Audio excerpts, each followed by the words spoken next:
So hello everyone.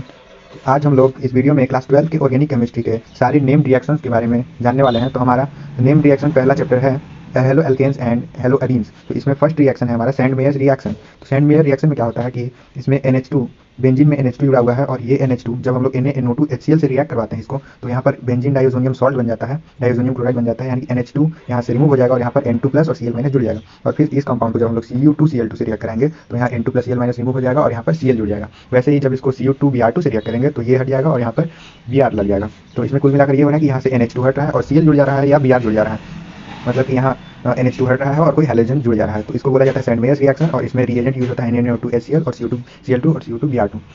फिर हमारा दूसरा नेम्ड रिएक्शन है फिंकेल्स्टीन रिएक्शन। फिंकेल्स्टीन रिएक्शन में क्या होता है कि यहाँ पर जैसे Br जुड़ा हुआ है, ये Br रिमूव हो जाएगा और यहाँ पर आयोडीन जुड़ जाएगा, और यहाँ पर रिएजेंट यूज होता है NaI एसीटोन। तो जब भी यहाँ हैलोजन रिमूव होकर आयोडीन जुड़ जाएगा तो उसको बोला जाता है फिंकेल्स्टीन रिएक्शन। और फिर हमारा है स्वार्ट्ज रिएक्शन। स्वार्ट्ज रिएक्शन में इसी तरह सेम होता है, बस यहाँ पर Br रिमूव होकर यहाँ पर आयोडीन लग रहा था, यहाँ पर फ्लोरीन लग जाएगा, यहाँ से ब्रोमीन रिमूव हो जाएगा और यहाँ पर फ्लोरीन लग जाएगा। तो इसी को बोला जाता है स्वार्ट्ज रिएक्शन। ये फिंकेल्स्टीन और स्वार्ट्ज दोनों लगभग लगभग सेम रिएक्शन है। फिर हमारा फोर्थ रिएक्शन है वुड्स रिएक्शन। वुड्स रिएक्शन में क्या होता है कि वुड्स रिएक्शन में हम लोग दो मॉलिक्यूल ऑफ एल्काइल हैलाइड लेते हैं। एक एल्काइल हैलाइड यहाँ पर है CH3Br और एक यहाँ पर CH3Br, और इसको जब Na ड्राई ईथर से रिएक्ट करते हैं तो Br Na ये निकल जाता है NaBr और यहाँ पर NaBr बन जाता है, और ये जो CH3 दोनों साइड बचा हुआ था ये दोनों आपस में जुड़ जाते हैं और ये एथेन बना लेते हैं। तो इसको बोला जाता है वुड्स रिएक्शन। इसमें आप ये नोटिस करेंगे कि यहाँ पर एक CH3 था और यहाँ पर प्रोडक्ट में ये डबल हो गया है। फिर हमारा इसके बाद आता है प्रीटिक रिएक्शन। प्रीटिक रिएक्शन में क्या होता है कि यहाँ पर बेंजीन है, उसमें क्लोरीन जुड़ा हुआ है। वैसे ही दो कंपाउंड लेंगे बेंजीन क्लोराइड को और इसको Na और ड्राई ईथर से रिएक्ट कराएंगे तो यहाँ पर क्या होगा कि ये Cl और NaCl रिमूव हो जाएगा, NaCl रिमूव हो जाएगा, और फिर ये जो बचा है ये और ये दोनों आपस में जुड़ जाएंगे और ये डाइफिनाइल बन जाएगा। तो इसको बोला जाता है प्रीटिक रिएक्शन। फिर हमारा आता है Wurtz Fittig reaction. Wurtz Fittig reaction में क्या होगा कि बेंजीन क्लोराइड और CH3Cl ये दोनों रहेंगे और Na ट्राई ईथर के प्रेजेंस में ये रिएक्शन होगा और ये रिमूव हो जाएगा, और ये रिमूव होने के बाद बचेगा हमारे पास ये बेंजीन और CH3 और ये दोनों आपस में जुड़ जाएंगे तो ये बन जाएगा टोलुइन। इसको टोलुइन बोला जाता है, इसको बोलते हैं वुड्स फिटिक रिएक्शन।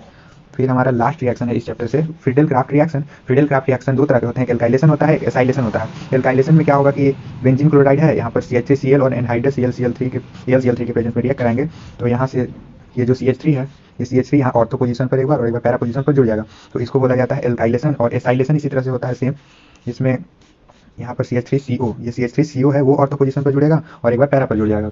तो इसको बोलते हैं acylation, Friedel Crafts acylation reaction. एक बार ऑर्थो पर जुड़ जाएगा, एक बार पैरा पर जुड़ जाएगा। फिर हमारा दूसरा चैप्टर है अल्कोहल्स फिनॉल्स एंड ईथर्स। इसमें क्या होता है, इसमें पहला रिएक्शन हाइड्रोबोरेशन ऑक्सीडेशन। तो इसमें एक एल्कीन रहेगा और यहाँ पर डबल बॉन्ड इसका टूट जाता है और डबल बॉन्ड टूटकर यहाँ पर H2O जुड़ जाएगा, एक तरफ यहाँ पर H जुड़ेगा और एक तरफ OH जुड़ जाएगा, और यहाँ पर रिएजेंट यूज होता है B2H6। तो यहाँ पर क्या हो रहा है कि हाइड्रोजन जुड़ जा रहा है इस वाले पोजीशन पर और इस वाले पोजीशन पर OH जुड़ जा रहा है, तो कुल मिलाकर यहाँ पर अल्कोहल बन जा रहा है। फिर हमारा दूसरा रिएक्शन है कोल्ब्स रिएक्शन। कोल्ब्स रिएक्शन में क्या होता है कि यहाँ पर फिनॉल रहेगा, फिनॉल को हम लोग NaOH और CO2 से रिएक्ट कराएंगे और हाइड्रोलाइसिस कर देंगे तो हमारा COOH ऑर्थो पोजीशन पर जुड़ जाएगा, और इस कंपाउंड का नाम होता है सैलिसिलिक एसिड और इसी को बोला जाता है कोल्ब्स रिएक्शन। फिर हमारा नेक्स्ट रिएक्शन है रीमन टीमर रिएक्शन। रीमन टीमर रिएक्शन में क्या होता है कि फिनॉल लेंगे, इसको NaOH HCl3 से रिएक्ट करेंगे और यहाँ पर H प्लस भी रहेगा, तो यहाँ पर एल्डिहाइड जुड़ जाएगा ऑर्थो पोजीशन पर और इसका नाम होता है सैलिसिल एल्डिहाइड। तो इसको बोला जाता है रीमन टीमर रिएक्शन। फिर हमारा है विलियमसन सिंथेसिस। विलियमसन सिंथेसिस में क्या होता है कि इसका प्राइमरी अल्काइल हैलाइड रहेगा तो इसको सोडियम एल्कोक्साइड से रिएक्ट करेंगे तो ईथर बन जाएगा, और सेकेंडरी और टर्सरी अल्काइल हैलाइड रहेगा तो उस केस में एलिमिनेशन हो जाएगा। तो पहले प्राइमरी का देखते हैं रिएक्शन। ये देखो प्राइमरी अल्काइल हैलाइड है, इसका जब सोडियम एल्कोक्साइड, ये सोडियम एल्कोक्साइड है हमारा, सोडियम एल्कोक्साइड से जब इसको रिएक्ट करेंगे तो क्या होगा कि यहाँ Na और यहाँ से CH3Br ऐसे ब्रेक होगा और ये CH3 इसमें जुड़ जाएगा O के साथ, ऑक्सीजन के साथ, तो ये बन जाएगा हमारा कंपाउंड, और ये जो Na और Br है वो रिमूव हो जाएगा NaBr। और फिर अगर सेकेंडरी और टर्सरी अल्काइल हैलाइड रहेगा, ये देखो टर्सरी अल्काइल हैलाइड है, इसका जब रिएक्शन करेंगे सोडियम मेथॉक्साइड के साथ तो यहाँ पर एक हाइड्रोजन यहाँ से और एक यहाँ से Br रिमूव हो जाएगा और डबल बॉन्ड यहाँ पर बन जाएगा, तो ये बन जाएगा हमारा कंपाउंड। फिर हमारा नेक्स्ट चैप्टर है aldehydes ketones and carboxylic acids. इसमें पहला रिएक्शन है रोजेनबॉन्स रिडक्शन। रोजेनबॉन्स रिडक्शन में क्या होता है कि यहाँ पर RCOCl रहेगा, एसाइल हैलाइड रहेगा, और इसको जब H2PDBSO4 से रिएक्ट करेंगे तो ये क्लोरीन हट जाएगा, रिमूव हो जाएगा, और उसकी जगह पर हाइड्रोजन ऐड हो जाएगा। यहाँ हाइड्रोजन ऐड कर रहे हैं तो हाइड्रोजन यहाँ पर लग जाएगा, तो ये बन जाएगा हमारा एल्डिहाइड, ये बेंजल्डिहाइड बन गया हमारा। फिर स्टीफन रिएक्शन है, इसमें RCN लेंगे हम लोग सबसे पहले और RCN एल्डिहाइड में कन्वर्ट हो जाएगा। यहाँ पर रिएजेंट यूज होता है SnCl2 प्लस HCl और इसको हाइड्रोलाइसिस करते हैं। फिर हमारा नेक्स्ट रिएक्शन है इटार्ट रिएक्शन। इटार्ट रिएक्शन में टोलुइन कन्वर्ट हो जाता है बेंजल्डिहाइड में, और यहाँ पर हम लोग रिएजेंट यूज करते हैं CrO2Cl2 in the presence of CS2। और गेटरमैन कोच रिएक्शन इटार्ट जैसा ही है, यहाँ पर शुरुआत में हम लोग टोलुइन लेते थे, यहाँ पर बेंजीन लेंगे, बेंजीन कन्वर्ट हो जाएगा बेंजल्डिहाइड में, बेंजीन कन्वर्ट हो जाएगा हमारा बेंजल्डिहाइड में, ये रहा बेंजल्डिहाइड, और यहाँ पर रिएजेंट रहता है CO plus HCl, in the presence of AlCl3 and CuCl2। फिर हमारा नेक्स्ट रिएक्शन है फ्रीडल क्राफ्ट एसाइलेशन रिएक्शन। इसमें ArCOCl को हम लोग रिएक्ट कराएंगे बेंजीन से in the presence of AlCl3 और HCl। तो ये यहाँ से ब्रेक हो जाएगा Cl और ये जुड़ जाएगा बेंजीन के साथ और ये दोनों आपस में जुड़ेंगे तो ये बन जाएगा हमारा कंपाउंड जिसको बेंजोफिनोन बोला जाता है। फिर हमारा है टोलवेंस टेस्ट। टोलवेंस टेस्ट तो आपने बहुत बार सुना होगा इसके बारे में। ये क्या करता है कि एल्डिहाइड को ऑक्सीडाइज कर देता है और यहाँ पर सिल्वर प्रेसिपिटेट हो जाता है और यहाँ पर ऑक्सीडाइज होकर एल्डिहाइड ऑक्सीडाइज होकर ये सॉल्ट बना लेता है। और फिर यहाँ पर फेलिंग्स टेस्ट है हमारा नेक्स्ट रिएक्शन। फेलिंग्स टेस्ट में भी एल्डिहाइड ऑक्सीडाइज होकर सॉल्ट बना लेता है और यहाँ पर हम लोग यूज़ करते हैं कॉपर का। फिर हमारा है हेलोफॉर्म रिएक्शन। हेलोफॉर्म रिएक्शन वही कंपाउंड्स देते हैं जिसमें ये वाला प्रेजेंट होता है COCH3। ये पार्ट प्रेजेंट होगा जिस कंपाउंड में वही इस रिएक्शन को दे पाते हैं। तो इसको हम लोग रिएक्ट करते हैं NaOI के प्रेजेंस में और NaOI के प्रेजेंस में रिएक्ट करेंगे तो ONa यहाँ पर जुड़ जाएगा और ये वाला कंपाउंड बन जाएगा। और फिर CH3 जो बचा है वो आयोडीन के साथ जुड़कर CH3I3 बना लेगा और इसको बोला जाता है आयोडोफॉर्म और ये इसका कलर होता है येलो कलर। और फिर हमारा नेक्स्ट रिएक्शन है क्लीमेंसन रिडक्शन रिएक्शन। क्लीमेंसन रिडक्शन में क्या होता है कि ये कीटोन रहेगा हमारा शुरुआत में रिएक्टेंट में और इसको जब हम लोग ZnHgHCl से रिएक्ट कराएंगे तो हाइड्रोकार्बन में डायरेक्टली कन्वर्ट हो जाएगा। यहाँ पर जैसे प्रोपिनोन है वो प्रोपेन में कन्वर्ट हो गया डायरेक्टली। वैसे ही हमारा वुल्फ-किस्नर रिडक्शन है। इसमें भी क्या होता है कि ऐसा ही कीटोन ही रहेगा और कीटोन हमारा डायरेक्ट हाइड्रोकार्बन में कन्वर्ट हो जाएगा। कीटोन या एल्डिहाइड कुछ भी हो सकता है लेकिन यहाँ पर रिएजेंट चेंज हो जाता है। रिएजेंट यहाँ पर NH2 रहेगा और यहाँ पर देखो रिएजेंट था ZnHg। तो वुल्फ-किस्नर में क्या होता है कि NH2 रिएजेंट रहता है और यहाँ पर जैसे कि दिया हुआ है एल्डिहाइड। ये एल्डिहाइड डायरेक्टली हमारा लास्ट में हमारा हाइड्रोकार्बन में कन्वर्ट हो जाएगा। ये देखो हाइड्रोकार्बन में डायरेक्टली कन्वर्ट हो गया। फिर हमारा ये एल्डिहाइड हाइड्रोकार्बन में कन्वर्ट हो गया है in the presence of NH2 ethylene glycol and KOH। इसी को बोला जाता है वुल्फ-किस्नर रिडक्शन। फिर नेक्स्ट रिएक्शन है कैनिजारो रिएक्शन। कैनिजारो रिएक्शन का इसका मेन पॉइंट ये है कि इसमें अल्फा हाइड्रोजन एब्सेंट होता है। तो जिस कंपाउंड में अल्फा हाइड्रोजन एब्सेंट रहेगा वही इस रिएक्शन को दे पाता है। तो हमारे पास दो कंपाउंड है, एक है फॉर्मेल्डिहाइड एक है बेंजल्डिहाइड। इन दोनों के पास अल्फा हाइड्रोजन नहीं होता है तो ये दोनों कैनिजारो रिएक्शन शो करते हैं। तो इसमें दो मॉलिक्यूल फॉर्मेल्डिहाइड का लिया गया है, इसको कॉन्सेंट्रेटेड KOH से रिएक्ट करने पर एक रिड्यूस हो गया है और अल्कोहल बना लिया है और एक ऑक्सीडाइज होकर के ये सॉल्ट बना लिया है। तो यहाँ भी ये जैसे बेंजल्डिहाइड है, एक मॉलिक्यूल इसका रिड्यूस हो जाएगा और ये अल्कोहल बना लेगा बेंजाइल अल्कोहल, और एक मॉलिक्यूल ऑक्सीडाइज हो जाएगा और ये कार्बोक्सिलिक एसिड बनाता है लेकिन ये कॉन्सेंट्रेटेड KOH बेसिक मीडियम है तो यहाँ पर K+ जुड़ जाता है।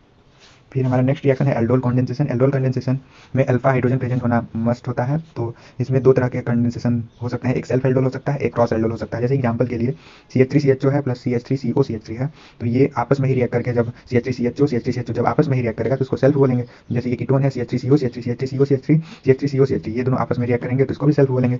अब जब ये दोनों आपस में एक दूसरे से रिएक्ट करने लगेंगे तो उसको बोला जाएगा क्रॉस एल्डोल। जैसे कि यहाँ पर CH3CHO CH3COCH3 के साथ रिएक्ट करेगा तो उसको क्रॉस बोलेंगे। उल्टा भी हो सकता है इसका CH3COCH3 प्लस CH3CHO इसको भी क्रॉस ही बोलेंगे। तो सेल्फ में जैसे CH3CHO प्लस CH3CHO रिएक्ट कराएंगे तो CH3CHO यहाँ इसका ऑक्सीजन ऐसे लिख करके लिख देंगे और यहाँ हाइड्रोजन इसको नीचे कर देंगे और इसको CH3CHO को H2 इसका बाहर निकाल कर लिख देंगे और CHCHO को इधर लिख देंगे और इस H2O को हम लोग रिमूव कर देंगे। तो हमारा जो बचेगा ये जो बचा है इसको यहाँ पर लिख देंगे तो ये एल्कीन बन गया है जिसका नाम है ब्यूट-2-इन-1-अल। तो यहाँ पर ये जैसे कि 2 कार्बन का कंपाउंड था ये लास्ट में 4 कार्बन का कंपाउंड बन गया तो ये सेल्फ एल्डोल का प्रोडक्ट बन गया, सेल्फ एल्डोल कंडेंसेशन का प्रोडक्ट। फिर हमारा वैसे ही दूसरा रिएक्शन है और फिर तीसरा भी है, इस सबको आप देख लेना। और एक क्रॉस का देख लेते हैं। क्रॉस में क्या होता है, क्रॉस एल्डोल में CH3COCH3 है और CH3CHO है, इसमें CH3COO को अलग करके लिख देंगे और इधर इसका H2 अलग करके लिख देंगे और बाद में हम लोग H2O को रिमूव कर देंगे। तो हमारा जो बचेगा ये और ये उसको एक साथ लिख लेंगे और बीच में डबल बॉन्ड लगा देंगे तो हमारा फिर से एल्कीन बन जाएगा। इसी को बोला जाता है एल्डोल क्रॉस एल्डोल कंडेंसेशन। और फिर हमारा है 13th कॉल्प्स इलेक्ट्रोलाइसिस, इलेक्ट्रोलाइटिक डिकार्बोक्सिलेशन इसको भी कहा जाता है। और इसमें CH3COONA जो है इसका जब इलेक्ट्रोलाइसिस करेंगे तो ये हाइड्रोकार्बन में कन्वर्ट हो जाता है। फिर लास्ट है HBZ रिएक्शन। HBZ का फुल फॉर्म होता है हेल-वोल्हार्ड-जेलेंस्की रिएक्शन। तो इसमें क्या होगा कि कार्बोक्सिलिक एसिड रहता है, कार्बोक्सिलिक एसिड में ये देखो अल्फा पोजीशन है, ये अल्फा पोजीशन और ये बीटा पोजीशन। तो बीटा पोजीशन पर हेलोजन अटैच हो जाता है। यहाँ पर देखो ये बीटा पोजीशन है, यहाँ पर हेलोजन X से अटैच हो गया तो ये अल्फा पोजीशन है, अल्फा पोजीशन पर हेलोजन अटैच हो जाता है और इसी को हम लोग बोलते हैं HBZ रिएक्शन। इसमें रिएजेंट यूज होता है X2 एंड रेड फास्फोरस और H2O। फिर हमारा नेक्स्ट चैप्टर है अमीन्स। अमीन्स में पहला हमारा रिएक्शन जो है वो है ammonolysis of alkyl halide. Ammonolysis में क्या होगा कि एल्काइल हैलाइड लेंगे शुरुआत में, उसको NH3 से जब रिएक्ट करेंगे तो RNH2 बन जाएगा। RNH2 प्राइमरी है, 1 डिग्री का है। अब इसी RNH2 को जब RX से फिर से रिएक्ट करेंगे तो एक R इसमें और जुड़ जाएगा इस तरह से और ये सेकेंडरी कंपाउंड बन जाएगा। फिर इस कंपाउंड को फिर से हम लोग जब RX से रिएक्ट करेंगे तो एक R और इसमें जुड़ जाएगा और ये टर्शियरी कंपाउंड बन जाएगा। फिर RX को इसमें एक बार और अगर हम लोग रिएक्ट करते हैं तो 4 R इसमें जुड़ जाएंगे और X- ऐसे बगल में रहेगा तो ये क्वाटरनरी कंपाउंड बन जाएगा। फिर हमारा है होफमैन ब्रोमामाइड डिग्रेडेशन रिएक्शन। इसमें क्या होता है कि CrCONH2 ये वाला कंपाउंड हमारा जब रिएक्ट करता है Br2KOH से, तो ये CO जो यहाँ पर है ये डायरेक्टली रिमूव हो जाएगा और यहाँ पर RNH2 बन जाएगा और यहाँ पर Na2CO3 रिलीज होगा और NaBr और H2O भी रिलीज होगा। इसमें नोटिस करने वाली बात यह है कि RCONH2 यहाँ पर एक कार्बन, ये जो है एक कार्बन यहाँ से रिमूव होकर एक कार्बन प्रोडक्ट में कम हो जाता है और इसको बोलते हैं होफमैन ब्रोमामाइड डिग्रेडेशन रिएक्शन। फिर थर्ड है हमारा कार्बिलामीन रिएक्शन। कार्बिलामीन रिएक्शन में क्या होगा कि हम लोग अमीन लेंगे, उसको CaCl3KOH से जब रिएक्ट करेंगे तो ये RNC बन जाएगा और RNC का बहुत ही गंदा स्मेल होता है जिसको फुल स्मेल बोला जाता है। फिर हमारा नेक्स्ट रिएक्शन है गैब्रियल थालिमाइड सिंथेसिस। गैब्रियल थालिमाइड सिंथेसिस में ये हम लोग थालिमाइड लेते हैं। सबसे पहले थालिमाइड को जब हम लोग KOH से रिएक्ट करेंगे तो इसका K+ और OH माइनस, तो K+ यहाँ पर जुड़ जाएगा और H2O रिलीज हो जाएगा। तो K+ यहाँ पर जब जुड़ेगा तो हमारा कंपाउंड कुछ ऐसा दिखेगा, यहाँ H रिमूव होकर के K+ जुड़ गया है। फिर जब हम लोग इसको RX से रिएक्ट कराएंगे तो यहाँ से R जुड़ जाएगा, यहाँ K की जगह पर R जुड़ जाएगा, K की जगह पर R जुड़ गया। और फिर इसको जब हम लोग NaOH से लास्ट में रिएक्ट कराएंगे तो यहाँ पर ONA जुड़ जाता है, ONA और ONA, और रिलीज हो जाता है हमारा RNH2, तो ये हमारा अमीन बन गया लास्ट का प्रोडक्ट। फिर हमारा नेक्स्ट रिएक्शन है गटरमैन-कोच रिएक्शन। गटरमैन-कोच रिएक्शन में क्या होगा कि बेंजीन डाइसोनियम क्लोराइड लेंगे हम लोग सबसे पहले और इसको जब हम लोग CuHCl से रिएक्ट कराएंगे तो यहाँ का N2+ और Cl- रिमूव होकर के यहाँ Cl जुड़ जाएगा, तो ये हमारा बेंजीन क्लोराइड बन गया और N2 रिलीज हो जाता है। उसी तरह से जब हम लोग बेंजीन डाइसोनियम सॉल्ट को CuHBr से रिएक्ट करेंगे तो यहाँ चूंकि HBr है तो यहाँ पर Br अटैच होगा और ये बेंजीन ब्रोमाइड बन गया हमारा। इसी को बोला जाता है गटरमैन-कोच रिएक्शन। फिर हमारा फिफ्थ रिएक्शन है reaction with aryl sulfonyl chloride या Hinsberg reagent. Aryl sulfonyl chloride ये जो कंपाउंड है इसको एरिल सल्फोनिल क्लोराइड बोला जाता है या हिंसबर्ग रिएजेंट भी बोला जाता है। तो जब हम लोग 1 डिग्री, ये जैसे कि 1 डिग्री कंपाउंड है 1 डिग्री अमीन, इसको जब हम लोग हिंसबर्ग रिएजेंट से जब रिएक्ट करते हैं तो यहाँ से HCl रिमूव हो जाता है और ये जो बचा हुआ है ये दोनों आपस में जुड़ जाते हैं। ये जुड़ने के बाद ये कंपाउंड बन जाता है हमारा। वैसे ही सेकेंडरी अमीन जब हम लोग लेंगे, ये सेकेंडरी अमीन है, इसको जब हिंसबर्ग रिएजेंट से रिएक्ट करेंगे तो यहाँ का हाइड्रोजन और यहाँ का Cl रिमूव हो जाएगा और हमारा कंपाउंड ये वाला बन जाएगा। वैसे ही टर्सरी अमीन को जब हम लोग लेते हैं तो यहाँ पर हिंसबर्ग रिएजेंट से रिएक्ट करने के बाद यहाँ पर नाइट्रोजन पास कोई हाइड्रोजन ही नहीं है तो कभी हाइड्रोजन रिमूव ही नहीं हो पाएगा और इसलिए ये रिएक्शन हो ही नहीं पाएगा, नो रिएक्शन। फिर हमारा नेक्स्ट रिएक्शन है कपलिंग रिएक्शन। कपलिंग रिएक्शन में क्या होता है कि बेंजीन डाइसोनियम क्लोराइड लेंगे, उसको हम लोग फिनॉल से जब रिएक्ट करेंगे तो यहाँ फिनॉल का H निकल जाएगा और इसका डाइसोनियम क्लोराइड का Cl निकल जाएगा और जो बचा हुआ है अभी वो बचने के बाद ये कंपाउंड हमारा ऐसा दिखेगा। और फिर उसी तरह से एक और एग्जांपल है जब हम लोग बेंजीन डाइसोनियम क्लोराइड को इसको से एनिलीन से रिएक्ट करते हैं तो इसका हाइड्रोजन रिमूव हो जाएगा और